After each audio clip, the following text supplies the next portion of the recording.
हमारा अगला अलंकार है विरोधाभास अलंकार। विरोध आभास, जैसा कि इसके नाम से ही स्पष्ट है, इसमें विरोध का आभास होता है। विरोध होता नहीं है, लेकिन हमें विरोध का आभास होता है, इसलिए इसका नाम पड़ा विरोधाभास अलंकार। जैसे देखिए, जिस कथन में वास्तव में विरोध न होने पर भी विरोध का आभास हो, वहाँ पर विरोधाभास अलंकार होता है। जैसे उदाहरण के लिए उदाहरण देखते हैं हम। सुधी आए सुधी जाए, ये हमारी पंक्ति है। सुधी आए सुधी जाए। उपर्युक्त पंक्ति में सुधी आने पर भी सुधी चली जाना, यहाँ विरोध सा जान पड़ रहा है, हमें विरोध का आभास हो रहा है, किंतु वास्तव में विरोध नहीं है। क्यों? क्योंकि किसी नायिका को अपने प्रियतम की याद यानी कि सुधी आने पर स्वयं अपनी चेतना खो बैठती है, स्वयं उसकी खुद की चेतना चली जाती है, अर्थात प्रियतम की याद आने पर वह अपनी शुद्ध बुद्ध खो देती है, अर्थात वह अचेत हो जाती है, बेहोश हो जाती है। इसलिए कहा सुधी आई, अर्थात उसे अपने प्रियतम की याद आने पर स्वयं बेहोश हो जाती है, इसलिए सुधी आए सुधी जाए।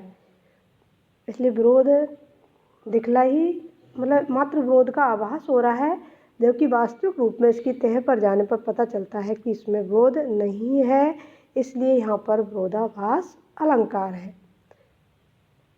हम इसका दूसरा उदाहरण भी देख सकते हैं। जैसे देखो, तंत्री नाद कवित्त रस सरस राग रति रंग अन बूढ़े बूढ़े तरे जो बूढ़े सब अंग।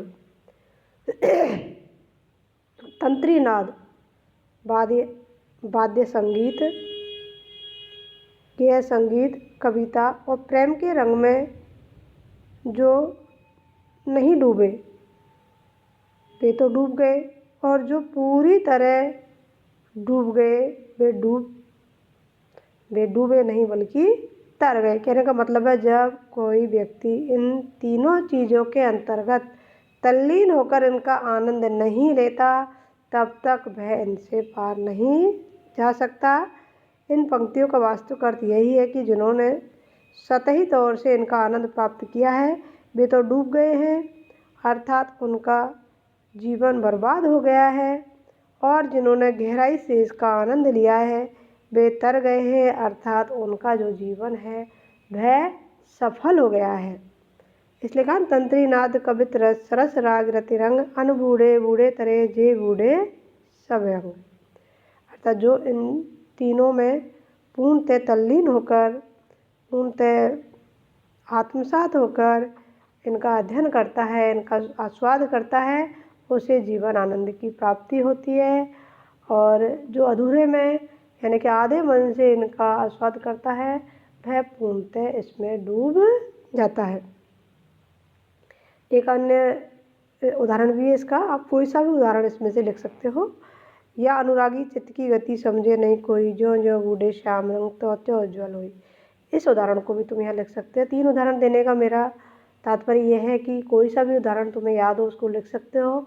दूसरी बात यह है कि अलग अलग उदाहरण से समझाने पर वह हमें समझ में आ जाता है, एक नहीं तो दूसरा, कि मेरा जो अनुरागी चित्त है इसकी जो गति है वह अलग ही है, क्योंकि जो जो बूढ़े श्याम रंग त्यों त्यों उज्ज्वल हुए, क्योंकि जैसे जैसे श्याम रंग में डूबता जाता है वैसे वैसे ही यह उज्ज्वल होता जाता है।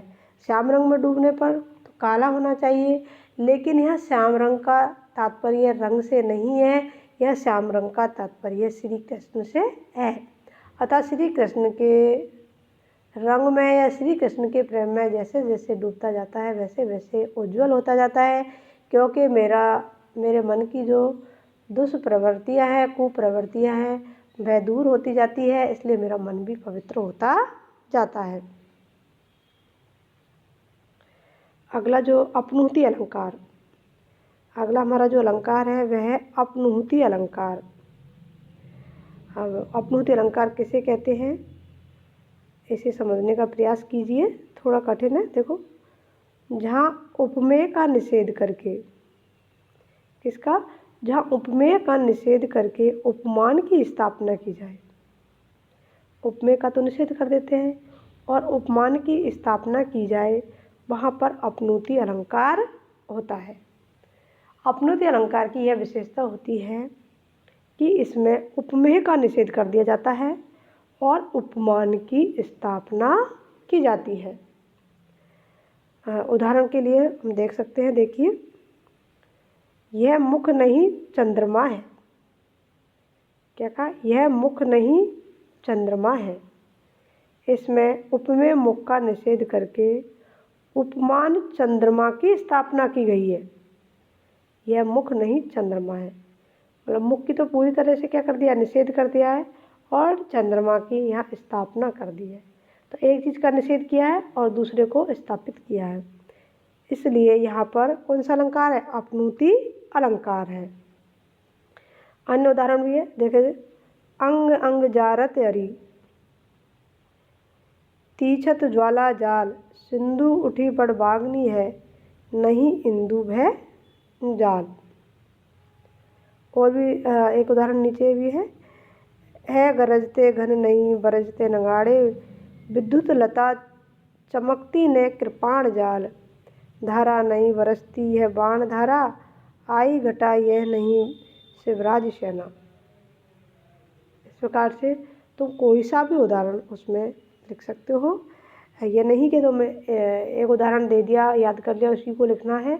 इसमें से कोई सा भी उदाहरण याद करके तुम लिख सकते हो, और एग्ज़ाम में उसके लक्षण और उदाहरण, पहले तो उसका लक्षण लिखना है तुम्हें, फिर उसका उदाहरण, तभी हमारे नंबर सही आ पाते हैं। हम लक्षण तो लिखाते हैं लेकिन उसका उदाहरण नहीं लिख पाते हैं, तो हमारे नंबर कट जाते हैं और हमें लगता है कि हम तो सही लिख कर आए थे और हमें नंबर नहीं मिले। तो उसका कारण यही होता है कि तुम या तो उदाहरण लिख आते हो, या लक्षण नहीं लिख पाते हो, या लक्षण लिख देते हो, उदाहरण नहीं लिखते। तो इसलिए हमें लक्षण और उदाहरण दोनों को ही उसमें अंकित करना है। अगला अलंकार हमारा प्रतीप अलंकार। जब उपमेय के सामने उपमान का तिरस्कार किया जाए, उल्टा उसका, उपमेय के सामने उपमान का तिरस्कार किया जाए तब प्रतीप अलंकार होता है, या उपमान को तिरस्कृत किया जाता है। जब ऐसी कंडीशन हो तो कौन सा अलंकार होगा, हमारा प्रतीप अलंकार होगा। इसे भी हम उदाहरण के माध्यम से समझते हैं। देखिए, कल्प वृक्ष के काम को जब है नृप जसवंत। क्या कहा उन्होंने, कल्प वृक्ष के काम को जब है नृप जसवंत। इसमें राजा यशवंत उपमेय के सामने कल्प वृक्ष उपमान का तिरस्कार किया गया है। ना कल्प वृक्ष के काम को, कि कल्प वृक्ष किस काम का है, जब हमारे सामने कौन है, राजा नृप जसवंत। जब हमारे सामने राजा यशवंत है तो कल्प वृक्ष की कोई आवश्यकता नहीं है, इसलिए यहाँ पर कल्प वृक्ष का तो तिरस्कार किया गया है, उसकी उपेक्षा की गई है, और राजा यशवंत जो उपमेय के रूप में यहाँ आए हैं उनको यहाँ स्थापित किया गया है। इसलिए उपमेय के सामने उपमान का तिरस्कार यहाँ हुआ है, इसलिए यहाँ पर प्रतीप अलंकार है। हम एक अन्य उदाहरण के माध्यम से भी इसको समझ सकते हैं। जैसे, सिए बदन सम हिमकर नाही, सिए बदन सम हिमकर नाही, कि हिमकर चंद्र सीता के मुख की उपमा के योग्य नहीं है, क्योंकि सीता जितनी सुंदर है उसकी बराबरी चंद्रमा नहीं कर सकता। तो सीता के मुख के सम्मुख जो चंद्रमा है उसको तिरस्कृत किया गया है। तो जहाँ पर ऐसी कंडीशन हो वहाँ पर प्रतीप अलंकार होता है, तो यहाँ पर प्रतीप अलंकार है। एक अन्य उदाहरण है, इन दसनों अधरों के आगे क्या मुक्ता है विद्रुम क्या। इन दसनों अधरों के आगे क्या मुक्ता है विद्रुम क्या। यहाँ उपमेय राम के दसनों और राम के अधरों के आगे,